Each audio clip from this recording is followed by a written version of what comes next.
vous avez fait une donation, une première donation à la ville de Rodez. 9 ans plus tard, le musée est là. J'ai envie de vous dire, alors. Ben, écoutez, c'est tout à fait comme je l'espérais. Mais cette donation que j'ai faite, elle venait après que l'on m'ait offert le musée. Ce n'est pas la donation qui a précédé le musée, c'est le musée qui a précédé la donation. Et quand j'ai vu effectivement ce qu'on me proposait, j'ai fait cette donation. La donation, d'ailleurs, c'était d'abord les cartons des vitraux de Conques. Et puis très progressivement, et fort adroitement d'ailleurs, je dois dire, le maire de l'époque, Marc Sancy, m'a demandé des explications sur le verre que j'ai inventé spécialement pour l'abbatiale de Conques. Et bien sûr, c'est facile. Et puis de là, il est passé aux estampes. Il m'a demandé s'il pouvait avoir quelques exemplaires des estampes. Les estampes, c'est sur du papier. Il m'a dit, alors le papier, on fera un lieu pour recevoir du papier. Par conséquent, vous avez aussi des mots de loi. J'ai dit, oui, d'accord. Je pense que c'est une bonne idée. Les musées, en général, montrent peu les œuvres sur papier. Je dis, bon, d'accord. Et de proche en proche, c'est devenu quelque chose d'important. Et devant, d'ailleurs, alors à ce moment-là, il a été question de donner un nom. Et moi, je ne voulais pas que ça s'appelle, je ne voulais pas de musée Soulages, parce que j'avais refusé au maire de Montpellier, Jean Lefrèche, un musée. Il m'avait proposé l'ancienne mairie de Montpellier, place de la Canoute, un magnifique endroit. J'avais refusé. Et de proche en proche, là aussi, il avait fini par je lui avais expliqué que je ne voulais pas de musée à mon nom personnel, ça durait en général 3 ans, les musées monographiques. Je ne tenais pas du tout. Alors il m'a dit, mais on va faire un musée d'art contemporain. Et vous serez l'alpha. Je lui ai dit, non, monsieur préfère être l'oméga d'une collection déjà existante. Alors nous sommes allés au musée Fabre, il m'a expliqué que le musée Fabre était plein, on ne pouvait rien faire. Et puis finalement, il s'est aperçu qu'on pouvait agrandir le musée Fabre, il l'a fait, et c'est à ce moment-là que j'ai fait une donation devant les salles qu'il avait créées avec cette augmentation de la surface du musée. Et au fond, ici, c'est passé de la même manière. De proche en proche, des cartons d'exposition de Conques jusqu'au bout de Noix, c'était... bon, le musée... alors il a été question de la poser le musée Soulages. Je n'ai dit, pas question du tout. Et puis finalement, quand je me suis aperçu que je ne pouvais pas faire autrement que d'accepter, j'ai dit, mais à une condition, c'est qu'il y ait 500 mètres carrés offerts à des grandes expositions autres que la mienne. Et voilà pourquoi justement vous avez conditionné ce musée à cette exposition temporaire avec d'autres artistes. Pourquoi? Absolument. C'est une idée qui m'est venue d'ailleurs parce que ça m'était arrivé. J'avais une exposition il y a très longtemps, plus de 30 d'années au moins, en Allemagne, qui partait en Espagne. Et les organisateurs de l'exposition étaient à la fois allemands et espagnols. Et alors, ils sont aperçus que l'œuvre d'un artiste français traversait la France, ils sont allés demander une aide au service culturel français. Les services culturels français ont accepté, à la condition évidemment que l'exposition s'arrête quelque part. Alors, on a trouvé le musée de Nantes, et l'exposition s'est arrêtée à Nantes. Et c'est en pensant à ça que je me suis dit, finalement, si 500 mètres carrés de Rodez pourrait servir à ce à quoi a servi cet espace de Nantes dans mon cas. D'accord. L'expo temporaire, c'est vous qui l'inaugurez avec vos outres noires. Ben voilà, oui, ils ont choisi ça. Mais ce sont pas, certes, ce sont mes œuvres, mais ce ne sont pas des choses que j'ai prêtées. Il n'y a rien qui est de chez moi, là. Enfin, si, à l'origine, bien sûr, mais ce sont des œuvres qui appartiennent au musée européen. Alors, ils ont renoncé, on les comprend pourquoi, au musée asiatique ou américain, parce que c'est quand même extrêmement onéreux, très fermé de si loin. Mais enfin, ce sont quand même des musées européens qui prêtent. Alors, il y a des musées belges, peut-être, en tout cas allemands, des collections publiques suisses, des espagnols, le musée espagnol, le musée de Ivan à Valenciennes, et puis alors des musées français, bien sûr, le Centre Pompidou, d'autres musées de province, Grenoble, Montpellier. Et en fait, ça couvre de 1946 à 2012. Ça couvre une longue... Oui, l'ensemble du musée. Réuni, oui. Entre cette salle d'exposition temporaire, temporairement attribuée à ma peinture, et ça couvre effectivement une grande époque. Et il n'y a pas tout. C'est parce que j'ai déjà des choses à Montpellier, et puis il y en a aussi dans pas mal de musées dans le monde. Dans le monde.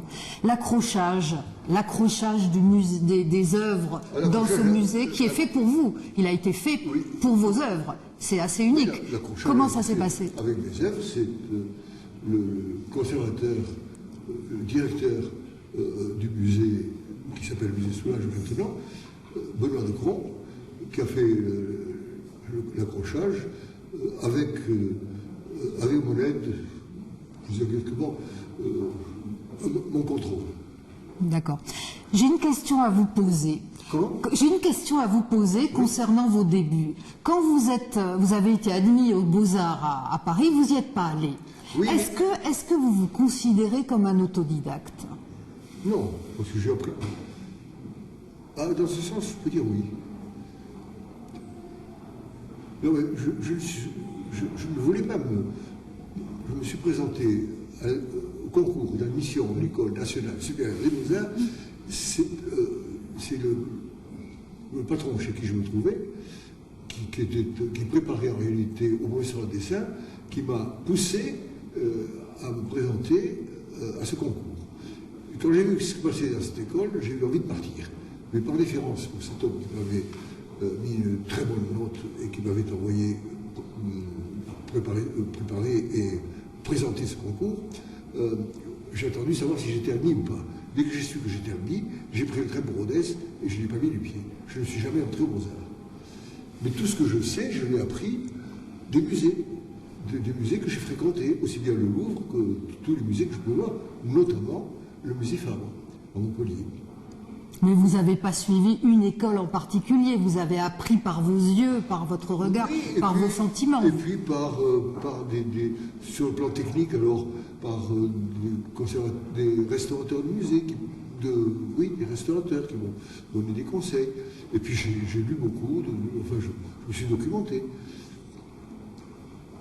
Vous savez, enfant, je n'avais aucune culture et ce que j'aimais, c'était tremper mon pinceau dans la criée, dans le noir. Bien sûr. Et on m'offrait des couleurs, on ne comprenait pas très bien pourquoi je préférais le noir. Enfin, c'était ma passion. Et d'ailleurs, le noir est une couleur violente, très forte, très puissante. Quand on met du noir à côté de n'importe quelle couleur sombre, brusquement, elle devient moins sombre. Est-ce que Madame Soulage est votre première critique, votre première fan? Ma femme, oui, comme vous dites, c'est ma première épouse. Enfin, il y a quand même 72 ans de ça, 73 même, je crois. Oui. Non, elle connaît ce que je fais, mais elle n'entre à l'atelier que lorsque les tableaux sont terminés. Et d'ailleurs, elle me demande toujours la permission. D'accord. Ce musée qui porte votre nom, vous allez y revenir de temps en temps?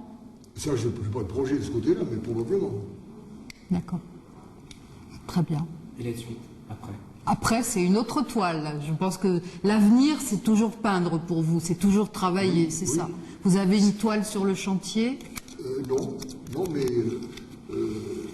j'ai hâte de retrouver mon atelier parce que ça fait maintenant plusieurs semaines que je n'y suis pas. Que je m'occupe de... Au fond, les expositions me pèsent. En ce moment, je n'ai pas que le musée de Rodez. Il y a New York. Souvent une exposition à New York, dans une grande galerie, sur plusieurs niveaux. C'est une galerie qui se trouve au Madison Avenue, à l'angle de la 13e rue, dans un endroit de New York très bien placé. Et c'est 4 niveaux d'exposition, enfin 2 niveaux, rez-de-chaussée, premier étage, les œuvres récentes de 73, 74. Non, qu'est-ce que c'est? Nous sommes, pardon, je suis en train de m'envoyer dans les dates. Nous sommes en 2014. C'est des choses de 2013-2014 qui sont au premier et au deuxième étage. Et au-dessus, il y a même des choses plus anciennes, puisque ma présence à New York existe depuis 1949. Alors, ils ont voulu montrer ma présence à New York, mais c'est pas vraiment, ça c'est hors commerce, c'est purement à titre indicatif, pour montrer ma présence à New York. Alors, l'exposition a lieu en ce moment, et d'ailleurs, la directrice de la galerie était là hier. Elle est arrivée le matin même de New York et elle est repartie le soir à New York. D'accord. Et une dernière question. L'enfant de la rue Combarel que vous étiez, oui. Est-ce qu'il s'attendait à un destin comme celui-là? Ah, sûrement pas. Sûrement pas. Et votre maman, est-ce qu'elle s'attendait à ça? Qu'elles ne sont plus là, c'est sûr. Maman et ma sœur. Parce que je m'amuse quelquefois à dire que j'ai eu deux mères. Parce que j'avais une sœur qui avait 15 ans plus que moi. Et quand j'avais 5 ans, elle avait 20 ans. C'est-à-dire que... Et quand j'avais 17 ans, elle était professeure de philosophie, elle était mon professeur. Au lycée Foch. Au lycée. Et vous imaginiez pas petit, vous rêviez pas comme ça d'un destin comme celui-là? Moi, ce que j'ai souhaité, j'aimais toujours peindre. Et quand j'ai eu 12-13 ans, j'ai décidé d'en faire ma vie. Mais